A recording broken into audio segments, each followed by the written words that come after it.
السلام علیکم، میرا نام ہے محمد عدیر اوان اور آج کا ہمارا ٹاپک ہے امیزون انٹرویو. ٹھیک ہے، بہت سارے لوگوں کو میں نے دیکھا ہوا ہے جن سے انٹرویو پاس نہیں ہوتا کیونکہ ان کو صحیح سے وہ لوگ گائیڈ ہی نہیں ہوتے کہ امیزون ان سے کیا سوال پوچھے گا اور ان سے کیا کیا چیزیں امیزون ڈیمانڈ کرے گا. ٹھیک ہے، تو میں نے اس چیز کے اوپر پوری ایک ویڈیو بنا دیا آپ لوگوں کے لیے کہ کوئی بھی انسان امیزون انٹرویو کو فیل نہ کرے، کیونکہ امیزون انٹرویو تو بہت آسان سا کام ہوتا ہے. ٹھیک ہے، اس میں کچھ بھی اتنا ہارڈ نہیں ہے، لیکن ہاں انسان کو پتہ ہونا چاہیے کہ ابھی امیزون آپ سے کیا ڈیمانڈ کرے گا اور کیا آپ سے وہ سوال پوچھے گا. ٹھیک ہے، تو سب سے پہلے مین تھنگ جو آتی ہے، آپ نے کون سے ڈاکومنٹس کو اپنے پاس ہارڈ کاپی کے اندر رکھنا ہے. ٹھیک ہے، آپ یہ اپنے پاس کی جو کاپی کے اندر نوٹ کر دیں. میں نے سلائڈز میں اتنا زیادہ نہیں لکھا ہوا. ٹھیک ہے، سب سے پہلے جو مین تھنگ آتی ہے نا، وہ آتی ہے آپ کا آئی ڈی کارڈ. ٹھیک ہے، آپ کے پاس I D card, original I D card ہونے چاہیے. ٹھیک ہے، اس کے بعد کیونکہ امیزون نے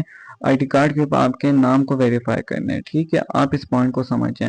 اس کے بعد آتی ہے بینک اسٹیٹمنٹ یا یوٹیلیٹی بل. ٹھیک ہے، یوٹیلیٹی بل آپ کا کچھ بھی ہونا چاہیے، جس طرح کہ جو گیس کا ہو. ٹھیک ہے، یا تو وہ انٹرنیٹ کا ہو. ٹھیک ہے، انٹرنیٹ کا بھی ہو تو کوئی ایشو نہیں ہے. میرا خود انٹرنیٹ کا ہی تھا، میرا انٹرویو پاس ہوا ہوا. ٹھیک ہے، یوٹیلیٹی بل آپ کے پاس ہونا چاہیے. بہت سارے لوگوں کے پاس یوٹیلیٹی بل ہی نہیں ہوتا. کیوں نہیں ہوتا یار؟ وہ تو اگلے مہینے بنوا لیں گے، اگلے سال بنوا لیں گے.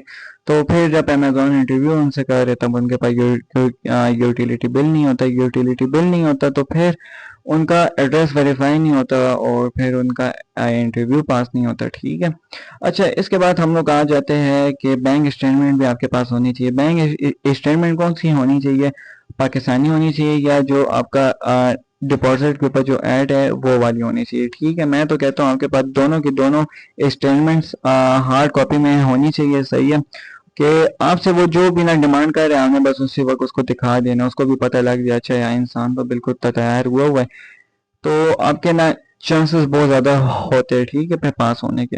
اچھا ایک اور جو چیز آتی ہے نا، ڈپازٹ بینک اکاؤنٹ نمبر. ٹھیک ہے، میں نے آپ کو وہی بتا دی کہ آپ کے پاس بینک اسٹیٹمنٹ ہونی چاہیے کہ آپ اسی وقت اس کو نہ بتا سکیں. ٹھیک ہے، میرا بینک اکاؤنٹ نمبر یہ ہے. ٹھیک ہے، پھر لوگ کیا آگے سے بولتے ہوتے سر ایک منٹ صبر کریں ذرا، میں اپنے فون میں چیک کر لوں. نہیں، آپ کے پاس ہارڈ کاپی ہوگی، آپ کے پاس ہوگی اور آپ نے بس سمپلی اس کو نہ بتا دینی سر میرا اکاؤنٹ نمبر یہ ہے. ٹھیک ہے، اس کے بعد ہم لوگ آ جاتے ہوتے ڈیبٹ کارڈ کے اوپر یا کریڈٹ کارڈ کے اوپر. ٹھیک ہے، اچھا یہ دیکھیں، یہ آپ کے پاس یہ ہونا چاہیے پاکستانی. ٹھیک ہے، اس کا کوئی ضرورت نہیں ہے کہ جو آپ کا جو باہر ملک والا جو بینک ہے اس کا کارڈ ہو. ٹھیک ہے، آپ کے پاس پاکستانی کارڈ ہو. ٹھیک ہے، صرف پاکستانی کارڈ آپ سے وہ نہ ڈیمانڈ کرے گا. ٹھیک ہے، آپ نے بس سمپلی اس کو بتا دینا یہ دیکھ لیں سر میرے پاس ہے. وہ صرف آپ کو دیکھ لے گا اچھا آپ کے پاس ہے تو وہ ویریفائی کر لے گا. ٹھیک ہے،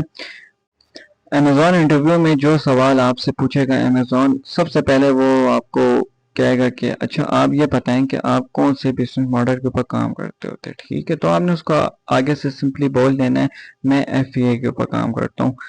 تو وہ آپ کو آگے سے کہے گا اچھا یہ بتائیں کہ ایف بی اے کیا ہوتا ہے. ٹھیک ہے، آپ نے ایک چیز کے اوپر کنفیوز ہی نہیں ہونا ہے. آپ نے بس آپ نے اس کو سمپلی یہ بول دینا ہے کہ ایف بی اے مطلب فلفلمنٹ بائی امیزون. ٹھیک ہے، اچھا جو مین تھنگ آتی ہے کہ امیزون جس چیز کے اوپر آپ کا اکاؤنٹ ڈی ایکٹیویٹ دوبارہ کر سکتے ہیں وہ ہوتا ہے ایل ایل سی کی انفارمیشن غلط دینا. ٹھیک ہے، آپ کو وہ جو بولے کہ اچھا یہ بتائیں کہ آپ کی ایل ایل سی کس نے بنائی ہے. ٹھیک ہے، تو آپ نے سمپلی اس کو یہ بول دینا ہے کہ میری ایل ایل سی کسی ایجنسی نے نہ بنائی ہے. ٹھیک ہے، آپ نے اس ایجنسی کا نام بتانا ہے امیزون کو. ٹھیک ہے، آپ نے یہ نہیں بولنا کہ ایل ایل سی تو میں نے خود بنائی ہے، کیونکہ میں نے بہت سارے لوگوں کے انٹرویوز کو دیکھا ہوا ہے. ہر بندہ یہی کہتا ہے کہ ایل ایل سی تو میں نے خود بنائی ہے. پھر امیزون اس کو بول دیتا ہے چلیے مجھے یہ پتہ ہے کہ آپ مجھے اس کا پروسیس ذرا سمجھا دیں. تو وہ آگے سے کہتے ہیں سر میں نے تو یوٹیوب کے اوپر دیکھ کے بنائی ہے. امیزون کہتا ہے یار یہ کیا ہے، اور اس کا اکاؤنٹ ڈی ایکٹیویٹ یا انٹرویو اس کا پاس ہی نہیں ہوتا. ٹھیک ہے، تو آپ نے سمپلی اپنی ایجنسی کا نام اس کو بتا دینا ہے جس ایجنسی سے آپ نے ایل ایل سی بنوائی ہے. ٹھیک ہے، امیزون کا اس چیز کے ساتھ کام نہیں ہے کہ وہ ایجنسی ٹھیک ہے کہ نہیں ہے. امیزون کا بس اس چیز کے ساتھ کام ہے آپ کی ایل ایل سی صحیح سے بنی ہے کہ نہیں بنی. آپ اگر اس نے آپ سے یہ نہ پوچھا اچھا یہ بتاؤ کہ ایل ایل سی میں کیا کیا یوز ہوتا ہے، آپ نے تو اس کو یہی بولا ہوا ہے ایل ایل سی تو نہ میں نے بنائی ہوئی ہے، تو آگے سے آپ اس کو نہ